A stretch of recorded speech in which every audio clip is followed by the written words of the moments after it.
Hello everyone, very good afternoon. चलिए, तो market ने आज पूरा दिन सिर्फ और सिर्फ टाइम पास किया और आज का दिन भी मतलब फिजूल हो गया। 24,340 की निफ्टी ने क्लोज दी है। It is just consolidation, nothing else, consolidation before and big up move. मैंने आपको बैंक निफ्टी का 51 800 से 850 के बीच में अगर स्पॉट लेवल आए तो कहा था कि मैं उसमें जो है लॉन्ग पोजीशन बनाऊंगा। मैंने ये बात मेरे ग्रुप में भी रेकमेंड किया था।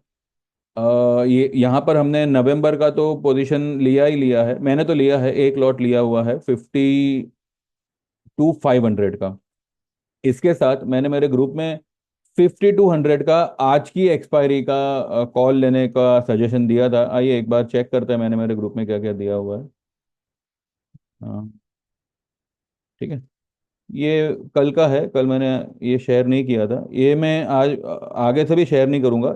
इस बार इसलिए कर रहा हूँ क्योंकि इस बार जो है हमने एक जीरो हीरो के लिए तौर पे खेला था, लेकिन यहाँ पे सिर्फ कैपिटल डबल हुआ। बाकी कुछ खास हुआ नहीं। मैंने ये जो लिखा है 10:28 पे, bank nifty is at it support level of 51,750 800 zone. November का 52,500 53,000 का कॉल लेना हो तो ले सकते हैं। ठीक है। Target will be 53,500 54,000 in spot, ये मैंने 10:30 लिखा था, यही मैंने आपको भी सजेस्ट किया था। फिर मैंने 12:15 अगर कोई 900 से 1,000 रुपए का रिस्क ले सके तो आज की एक्सपायरी का बैंक निफ्टी का 52,000 का कॉल बाय करो 60-70 रुपीज पे। ये बढ़ के 160 तक चला गया।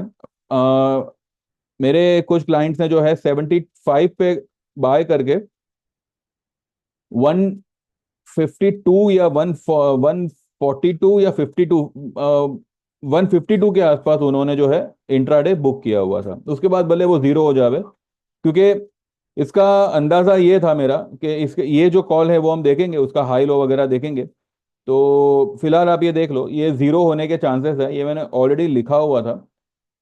ठीक है। एक लॉट भी अगर आप लेते 60 रुपए में लेते, या 60 रुपए तो मेरे ख्याल से आया ही नहीं, वो सुबह का ही लो था उसका 51 रुपीज का। 70 रुपीज आया था, 68 तक भी आया था। अगर आप 70 पे भी लेते तो 1,050 ये आपका रिस्क होता। और यहाँ पे मैंने लिखा है कि इंट्राडे हाई 358 का हाई था, वो क्रॉस कर सकता है। ठीक है। 358 तो 358 तक नहीं गया, लेकिन 160 तक गया। तो 150 से 160 पे अगर किसी ने बुक किया होगा तो वेल एंड गुड। इन इन लोगों ने, मतलब जो मेरे क्लाइंट्स हैं, उन्होंने जो है, जिन्होंने लिया था आज, उन्होंने कुछ 152 150 के आसपास कुछ बुक किया हुआ है। तो 60-70 के आसपास बाय करिएगा। आई रिपीट, जीरो हो सकता है, तो जो ले सके ले सकते हैं। ठीक है। यही मैंने आज एक ट्रेड दिया था जो मैंने आपसे शेयर किया, आगे से ये शेयरिंग नहीं नहीं होगी। तो बैंक निफ्टी का देखते हैं। आज की एक्सपायरी का था 52,000 का। ठीक है, ये तो फिलहाल हो गया जीरो, लेकिन उसका हाई लो क्या है वो एक बार चेक कर लेते हैं। लो तो चलो जीरो ही है, हाई इसका था 358 का। ठीक है, इसको अगर हम चार्ट पे देखते हैं। ठीक है, ये देखिए यहाँ तक। नहीं, ये तो 21 अक्टूबर का है। एक मिनट, इसको 1 मिनट का लगा के देखें, 5 मिनट का लगा के देखते हैं। ये रहा, ये 133 की लो है, ये नहीं।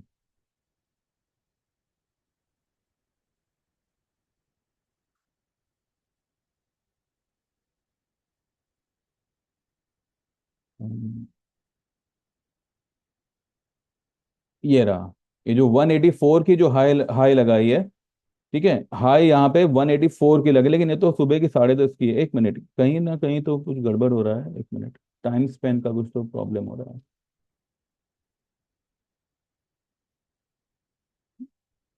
ये है यहाँ पे, ये देखिए,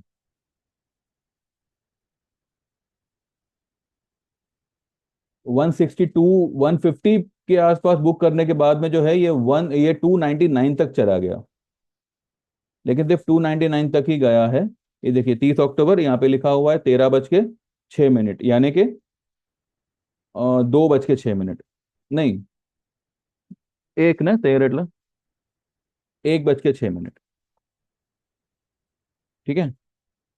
तो ये यहाँ पे दिया हुआ है, एकदम ही से ये रॉकेट हो गया था। तो 299 हमने जो है 155 पे ही 150 के आसपास ही हमने बुक किया हुआ था, और 72 की बाइंग थी, 72 या 73 की। तो ये एक इंट्राडे ट्रेड था, लेकिन हाई इसने क्रॉस नहीं किया। जो इसका आज का जो हाई था वो उसने क्रॉस नहीं किया। ठीक है, ये जो हाई था इसका 358 का, वो उसने क्रॉस नहीं किया। तो एनीवेज 299 हो गया, लेकिन जिन्होंने भी होल्ड किया हो, हम जल्दी निकल गए थे। तो ये एक हमारा ट्रेड रहा। उसके अलावा जो नवंबर का लिया हुआ है वो एज इट इज रखा हुआ है। ठीक है। बाद में बैंक बैंक निफ्टी तो हो गया। निफ्टी निफ्टी एक लेवल पे गया 498, यानी कि इंट्राडे इसने 100 EMA को क्रॉस तो किया। देखिए क्या ये क्या कर रहा है यहाँ पे। अगर आपका आपका अगर नजरिया सही है तो आपको एक बात यहाँ पे ये समझ लेनी चाहिए। कोई भी चीज बार बार अगर डोर नॉक हो रहा है, ठीक है। चलिए यहाँ पे देखते हैं इसको। मैं इंडिकेटर लगा देता हूँ, सिर्फ एक ही लगाऊंगा 100 EMA का।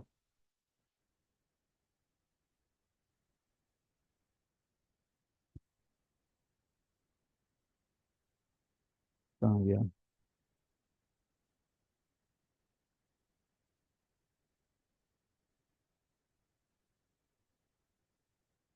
ठीक है, ये देखिए ये 100 EMA का है। एक ही मैंने ट्रेंड लाइन लगाया हुआ है, मतलब मूविंग एवरेज लगाया हुआ है। अब देखिए यहां से, या ये वाला कैंडल, 1 2 3 4 5 6, 6 बार 100 EMA को क्रॉस करने का कोशिश हुआ है। यानी कि कहीं ना कहीं अब ये 100 EMA जो है, इसका जो रेजिस्टेंस पावर था वो कम हो रहा है। किसी भी चीज को आप बार बार पंच करो तो उसकी स्ट्रेंथ एक लेवल पे जाके जो है डिम हो जाती है। ठीक है। तो यहां पर यही हो रहा है। ये देखिए 23 अक्टूबर, 24 25 26, सॉरी 25 के बाद 26 27 छुट्टी थी, 28 29 और आज 30 तारीख। हम 23 अक्टूबर से लेके 30 तारीख के बीच में 2 दिन छोड़ दीजिए सैटरडे संडे का, ये 6 दिन लगातार हम ये 100 EMA को नॉक कर रहे हैं।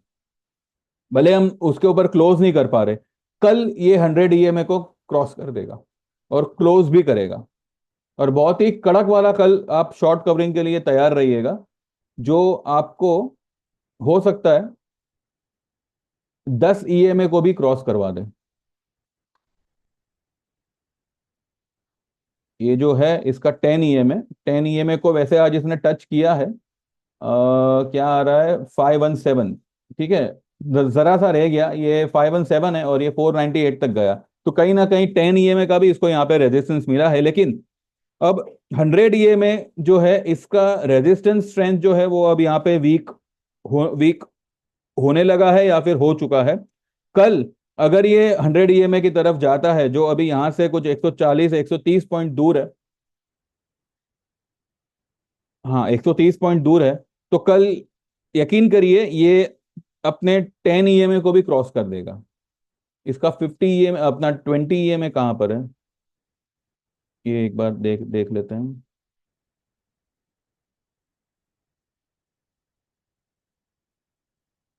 20 EMA तो फिलहाल काफी दूर है, लेकिन ये अगर इसने 10 EMA को कल क्रॉस कर दिया तो ये 20 तक भी निकल सकता है।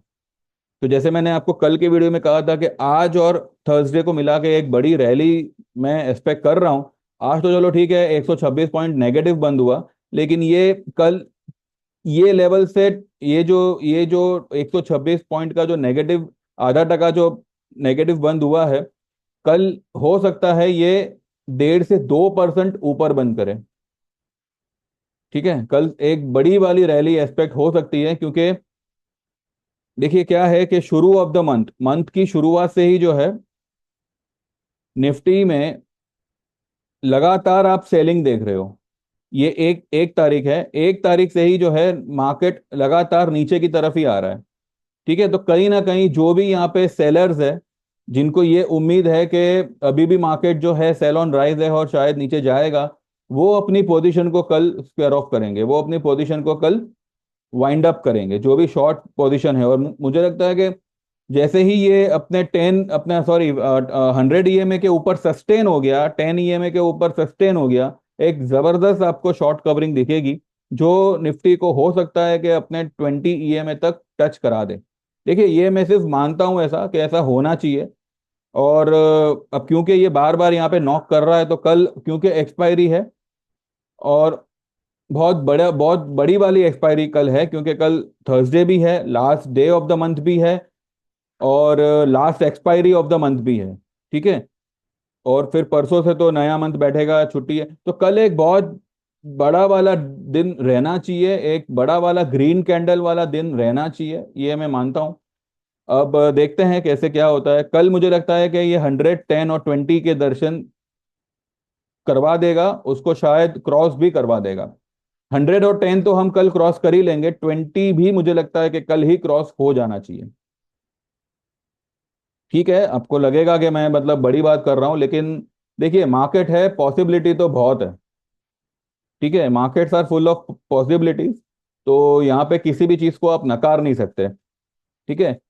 आज आप खुद देखिए, भले ये फिलहाल इसको ये 100 EMA को क्रॉस करने को टाइम लगा रहा है, लेकिन 24,000 उसने तोड़ा क्या? नहीं तोड़ा। ये 24,339 कल के सॉरी परसों के क्लोजिंग पे आ गया।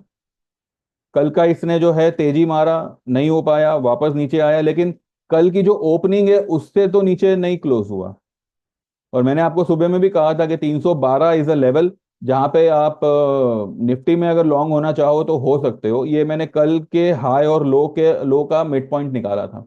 तो एग्जैक्टली निफ्टी ने 307 का ही लो बनाया। ठीक है।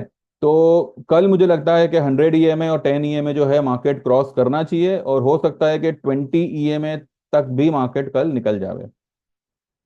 अगर हम रिलायंस को देखें, देखिए रिलायंस में जो है ना, आप प्रीमियम्स की चिंता मत करिए। जिन्होंने भी रिलायंस के नवंबर के कॉल लिए हुए हैं, don't worry about the premiums, क्योंकि पहले रिलायंस, अब देखिए रिलायंस का जो पहले वाला यानी कि बोनस इशू होने से पहले जो उसका भाव था वो कुछ 2755 2655 के आसपास था, अभी वो आधा हो गया है। तो साथ ही आपके ऑप्शन के रेट्स भी आधे हुए हैं, लेकिन आपकी पोजीशन डबल हो गई है। अगर आपके पास में एक लॉट था तो आपके दो लॉट हो गए होंगे, वो आप एक बार चेक करिए। आप ये मत देखिए कि 14 वाला जो है वो 3 हो गया, 2.5 हो गया। आप ये भी देखिए कि अगर अगर आपने एक लॉट लिया था 14 पे, तो अभी 3 रुपए पे आपके पास में दो दो लॉट है। और आपका जो भाव है, जो स्ट्राइक रेट का जो भाव है, जो ऑप्शन का भाव है, वो 14 से 7 रुपए हो गया होगा। ठीक है। तो वो भी आप अच्छी तरह मतलब एक बार चेक करिए तो आपको पता चलेगा। जैसे ही 1350 रिलायंस क्रॉस करेगा, ये वाला जो लेवल है इसका, 1347, 44 के आसपास तो है ही। जैसे ये 47 कल क्रॉस करता है, ये जाएगा 1370 की तरफ। और जैसे मैंने आपको कहा था, यहाँ पे मैंने बनाया हुआ है, रिलायंस कुछ इस तरीके का पैटर्न बनाएगा। ये यहाँ से ये एक राउंडिंग पैटर्न क्रिएट कर रहा है, और इसका जो अल्टीमेट ब्रेकआउट लेवल होगा वो होगा 1540 के पास। ये देखिए, ये जो हाई है इसके 1533 का हाई है। तो 1533 के ऊपर अगर इसने क्लोज दे दिया, चलो वो तो बहुत दूर की बात है, पहले उसको आने तो दीजिए, लेकिन यहाँ से ये एक टर्निंग पॉइंट है, ये यहाँ से टर्न ही मारेगा। तो रिलायंस में जो भी आपके प्रीमियम्स है उसकी फिक्र मत करिए। अगले ट्यूसडे यूएस इलेक्शन है, 20 तारीख को हमारे महाराष्ट्र में इलेक्शन है, तो ये सब मैटर करेगा। लेकिन आपको इतना होल्ड नहीं, मतलब इतना लंबा आपको होल्ड नहीं करना पड़ेगा। रिलायंस जो है कम से कम आपको ये आने वाले महीने में 100 से 150 पॉइंट का रैली डेफिनेटली दिखाना चाहिए। स्टॉक इज हाईली ओवरसोल्ड, अभी भी इसका स्टोकेस्टिक अगर आप देखो तो 25 पे है। ये अभी अभी ये पॉजिटिव हुआ है। ठीक है। और इसका आरएसआई भी जो है, इसने भी अभी ये जो है पॉजिटिव ट्रेंड में ही है, अप ट्रेंड ही सजेस्ट कर रहा है। तो यहाँ से रिलायंस में मुझे लगता है कि कल एक अच्छी खासी तेजी होनी चाहिए, और ये जो स्टोकेस्टिक है ये अच्छा खासा इस तरफ का रुख लेना चाहिए। तो don't worry about Reliance. TCS मुझे लगता है कि कल कम से कम, अब देखिए टीसीएस भी जो है, ये वाला जो लाइन है, ये वाला जो रेजिस्टेंस है, इसको बार बार नॉक कर रहा है। ये यहाँ पे नीचे आया, 3 दिन इसने इस कैंडल के नीचे बिताया, ये वाले 3 दिन 4 दिन जो है उसने यहाँ पे ये रेड लाइन के नीचे उसने क्लोज किया। हालांकि इंट्राडे में जाता था ऊपर, लेकिन फिर नीचे आ जाता था। यहाँ पर भी गया, रेड लाइन को क्रॉस किया पर टिक नहीं पाया और पूरा रेड में क्लोज कर दिया। उसके बाद 23 अक्टूबर को ग्रीन कैंडल होते हुए भी ये रेड लाइन के ऊपर क्लोज नहीं कर पाया। उसके अगले दिन भी वही सीन हुआ और उसके बाद वाले दिन में भी वही सीन हुआ 25 अक्टूबर को। लेकिन उसके बाद वाले सीन में 28 अक्टूबर को इसने ये रेड वाला लाइन जो है क्रॉस कर दिया, क्लोज भी कर दिया। ठीक है। उसके बाद और उसी दिन जब उसने ये रेड वाला लाइन को ये जो कैंडल बना, उसी दिन उसने ये ब्लू वाली लाइन को भी क्रॉस किया हुआ है। ठीक है। भले वो वहां पे टिका नहीं, लेकिन ये रेड लाइन के ऊपर तो टिक गया। उसके बाद में बेरिश कैंडल बनने के बाद भी उसने ये रेड लाइन को छोड़ा नहीं। इंट्राडे भले नीचे आया, लेकिन क्लोज उसने रेड के ऊपर किया। और अब एक स्पिनिंग टॉप आज फिर से बना है, लेकिन क्लोज हुआ है इस रेड लाइन के ऊपर। तो कहीं ना कहीं ये जो ब्लू लाइन है ये कल क्रॉस हो सकता है। 4121 ये कल मुझे लगता है टीसीएस क्रॉस कर सकता है। एंड जैसे ही ये क्रॉस होता है 4200 का फिलहाल के लिए दरवाजा खुल जाना चाहिए। ठीक है। 4200 के लिए दरवाजा खुल जाना चाहिए। जो भी आपके 4200 के नवंबर के कॉल्स हो या 4300 के हो, उसमें आपको कल अच्छा खासा मूवमेंट देखने मिलना चाहिए। ठीक है। एचडीएफसी भी कोई इसमें ये नहीं है, ये बस यहाँ पे थोड़ा सा कंसोलिडेट हो रहा है, थोड़ा सा सांस ले रहा है बस, और कुछ नहीं। ये फिर से पिकअप लेगा। आज कौन सा स्टॉक है जो अच्छा खासा गिरा है वो पहले देखते हैं। कोटक बैंक में, कोटक बैंक भी वैसे तो बाइंग में ही आया हुआ है। ये जो कैंडल है ये कल एक तेजी ही सजेस्ट कर रहा है। यहाँ पे एक बार इसको रेजिस्टेंस फिर से शायद मिले, या शायद इसको कल क्रॉस भी कर डाले 1765 पे। अगर क्रॉस कर दिया देन कोटक बैंक आपको कुछ ही दिनों में 1820-26 या हो सकता है 1830-40 तक आ जाए। 1830-40 तक। ठीक है। ये वाले लेवल पे थोड़ा ध्यान दीजिएगा अगर जिनको भी कोटक बैंक में इंटरेस्ट हो तो। बजाज बजाज फाइनेंस देखिए अच्छा खासा एक फ्लैग पैटर्न क्रिएट कर रहा है। इसने कल एक सपोर्ट लिया है, और ये सपोर्ट उसने कहाँ पे लिया है, इस वाली कैंडल के सेंटर पॉइंट पे, और क्लोज किया ग्रीन में। बजाज फाइनेंस भी जो है ये रेड लाइन को क्रॉस करने के फिराक में है। ठीक है। अब देखिए ये वाले कैंडल ने भी रेड लाइन को क्रॉस किया, क्लोज नहीं हुआ, लेकिन इतना नीचे बंद नहीं हुआ, वहीं पे बंद हुआ। उसके बाद वाले कैंडल ने तो अच्छा खासा आधे से ज्यादा कैंडल ये रेड लाइन के ऊपर निकल गया था, लेकिन टिक नहीं पाया। ये रेड कैंडल बनने के बावजूद ठीक है वहीं पे था। ये भी और ये भी और ये भी। कल मुझे लगता है कि बजाज फाइनेंस ये रेड वाली लाइन को क्रॉस कर देगा 7022। जैसे ही ये क्रॉस होता है आप एक भूकंप देखोगे इसमें। कम से कम जो है 7200 से 7400 का लेवल यहाँ पे खुल खुल जाएगा बजाज फाइनेंस के लिए। देखिए जो भी प्रीमियम डामाडोल हुए हैं ना, 3 दिन की रैली में आपके सारे प्रीमियम्स लौट आएंगे। और ये जो है मुझे लगता है अगले हफ्ते तक ही सब कुछ आपका कवर अप हो जाएगा। जिन्होंने भी फ्यूचर ले रखा हो, या जिन्होंने भी अक्टूबर के जो भी उनके ऑप्शन हुए हो, जो मे भी थोड़ा सा ट्रबल हो गए हो, आप नवंबर के पोजीशन बना लीजिएगा। एक आध लॉट से बनाइए, आपका सारा जो है सब कुछ उसमें कवर हो जाएगा। और अगले हफ्ते तक ही मुझे लगता है कि सब सब कुछ कवर अप होना शुरू हो जाना चाहिए। शुरुआत कल से ही हो जाएगी, इनफैक्ट हो चुकी है। ठीक है। चलिए बस अभी ज्यादा लंबा चौड़ा वीडियो बना के कोई मतलब नहीं है। तो बस निफ्टी में जो है आप ये सब चीजों का जरा ध्यान रखिएगा। कल मुझे लगता है कि ये 110 EMA को क्रॉस करके 20 EMA तक एक बार निकलने का कोशिश करेगा। और अगर इसने इसके ऊपर क्लोज दे दिया, फिर तो मतलब क्या बोले, फिर तो सबको जैकपॉट ही है। ठीक है। तो जो भी मैंने आज ट्रेड शेयर किया है आपसे बैंक निफ्टी का, इस तरीके के ट्रेड देखिए अगर कोई ट्रेड हाथ में आया तो ऑब्वियसली वो मेरे ग्रुप में शेयर होगा। पर्पसली मैं ऐसे ट्रेड प्रिफर नहीं नहीं करता, लेकिन अगर ऐसे लगे कि चलो भाई इंट्राडे हो सकता है, तो मैं मेरे ग्रुप में सजेस्ट करता हूँ। और मैंने मेरे ग्रुप में भी यही कहा हुआ है कि जो भी पोजीशन है, hold tight, markets are not going to collapse at all. ये जो भी थोड़ा सा डिस्टरबेंस आ गया, लेकिन यहाँ से रिबाउंड ऐसा करेगा कि कवर इतना जल्दी होगा, जितना लेट, मतलब कहते हैं ना, जितना दिन इसने क्या कहते हैं लॉस बनाने में लगाया, उससे कम समय में, काफी कम समय में वो सारा लॉस प्रॉफिट करके दे देगा। तो just hold your position, sit patiently. अगर पोजीशन ऐड कर सको तो कहीं पे जो भी डिप मिले उसमें आप ऐड करिए, वरना जो है उसी को होल्ड होल्ड करिए, ठीक है। रिलायंस में अगर कोई चाहे, अगर कल मौका मिले तो 1400 का एक कॉल ले सकते हो, अगर 13-14 के आसपास मिले तो, ठीक है। उसका टारगेट कम से कम भी जो है 50 रुपए का होना चाहिए। लेकिन भैया जो भी लो, रिस्क पे, अपने रिस्क पे लेना, मेरे मत्थे कुछ मत डालना। मैं सिर्फ यहाँ पे आपको रेकमेंड कर रहा हूँ, आपके लॉस और प्रॉफिट का जवाबदारी मेरा नहीं है, मेरे ग्रुप का जो है उसका जवाबदारी मेरा होगा। अगर आप चाहो तो हमारे ग्रुप में शामिल हो जाओ।